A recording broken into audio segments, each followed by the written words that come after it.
دنیا کے دل میں ایک ایسا مقام موجود ہے جہاں وقت، ہوا اور سانسیں سب رک جاتے ہیں۔ ایک چمکتا ہوا سیاہ پتھر جو نہ زمین کا لگتا ہے نہ آسمان کا، ایک پتھر جو انسانوں کو اپنی طرف کھینچ لیتا ہے۔ کہا جاتا ہے یہ پتھر آسمان سے لایا گیا اور جہاں پر رکھا گیا وہی زمین مقدس بن گئی۔ یہی ہے وہ جگہ جہاں ایمان نے جنم لیا، جہاں اسلام نے جنم لیا، جہاں اربوں دل روز جھک کر ایک ہی سمت میں سجدہ کرتے ہیں۔ لیکن کیا آپ جانتے ہیں اس مقدس گھر کے نیچے ایک ایسا راز چھپا ہے جسے آج تک کوئی سمجھ نہیں سکا؟ یہ ہے مکہ اور یہ ہے کعبہ، یعنی خدا کا گھر۔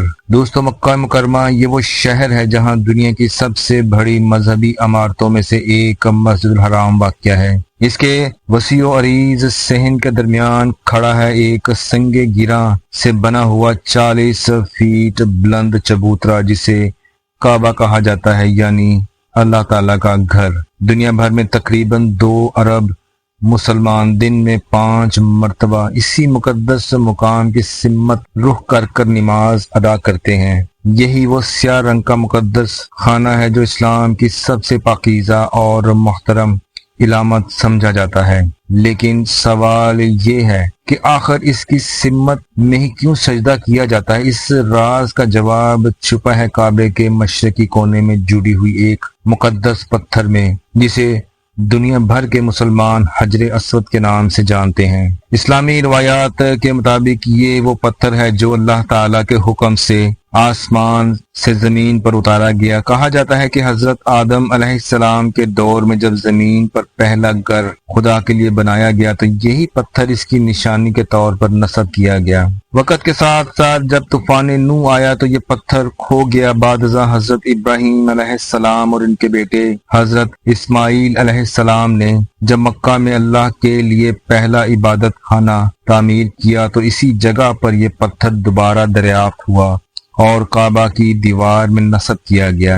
یہی وجہ ہے کہ مکہ مکرمہ مسلمانوں کے لیے اولین عبادت گاہ ہے، وہ مقام جہاں سے توحید کی پکار اٹھی۔ زمانہ کے ساتھ ساتھ کعبہ کئی بار ازر نو تعمیر ہوا۔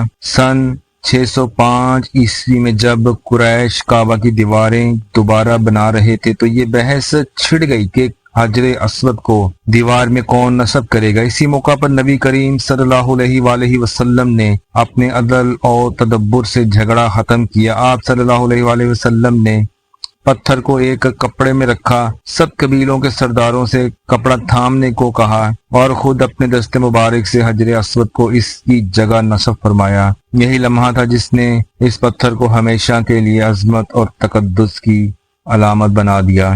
ہر سال لاکھوں مسلمان دنیا بھر سے حج کے لیے مکہ مکرمہ پہنچتے ہیں۔ وہ کعبہ کا 7 مرتبہ طواف کرتے ہیں جسے طواف کعبہ کہا جاتا ہے۔ یہ عمل انسان کو عاجزی، بندگی اور خدا سے قریب کر دیتا ہے۔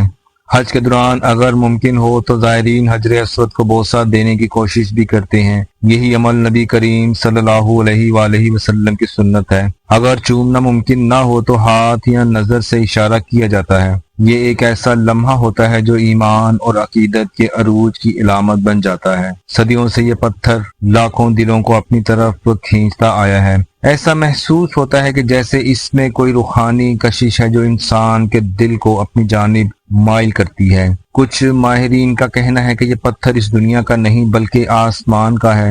ممکن ہے کہ یہ ایک شہاب ثاقب ہو جو آسمانوں سے زمین پر گرا تھا۔ اگر یہ سائنسی طور پر دیکھا جائے تو آسمان سے گرنے والے پتھر اکثر تابکار یا مقناطیسی اثرات رکھتے ہیں جو قریب آنے والے انسان کو ایک اندرونی ارتعاش یا توانائی کا احساس دے سکتے ہیں۔ اسی لیے کچھ لوگ سمجھتے ہیں کہ شاید یہی آسمانی توانائی وہ قوت ہے جو لاکھوں لوگوں کو اپنی طرف کھینچتی ہے۔ لیکن سچ یہ ہے کہ آج تک کسی کو بھی حجر اسود کا سائنسی معائنہ کرنے کی اجازت نہیں دی گئی اور نہ ہی کوئی اس کا مادہ معلوم کر سکا ہے، نہ اس کی ساخت معلوم کر سکا ہے۔ یہ پتھر جسے دنیا کے اربوں مسلمان مقدس مانتے ہیں اب بھی ایک راز ہے، ایک ایسا راز جو زمین پر سب سے زیادہ محترم جگہ پر چھپا ہوا ہے۔ چاہے آپ اسے آسمانی تحفہ سمجھیں یا سائنسی معجزہ، حجر اسود اور کعبہ دونوں انسان کو یہ احساس دلاتے ہیں کہ خدا کا گھر صرف پتھروں سے نہیں بنا بلکہ ایمان،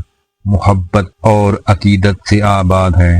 میری اللہ تعالیٰ سے گزارش ہے کہ اللہ تعالیٰ اس ویڈیو کو دیکھنے والے تمام مسلمانوں کو اپنے گھر کی زیارت نصیب فرمائے، آمین ثم آمین۔ ویڈیو کو لائک اور شیئر کرنا مت بھولیے گا اور میرے چینل کو سبسکرائب بھی ضرور کر دیجیے گا۔ انشاءاللہ ایک نئی ویڈیو کے ساتھ آپ سے پھر ملاقات ہوگی، تب تک کے لیے اجازت دیجیے، اللہ حافظ۔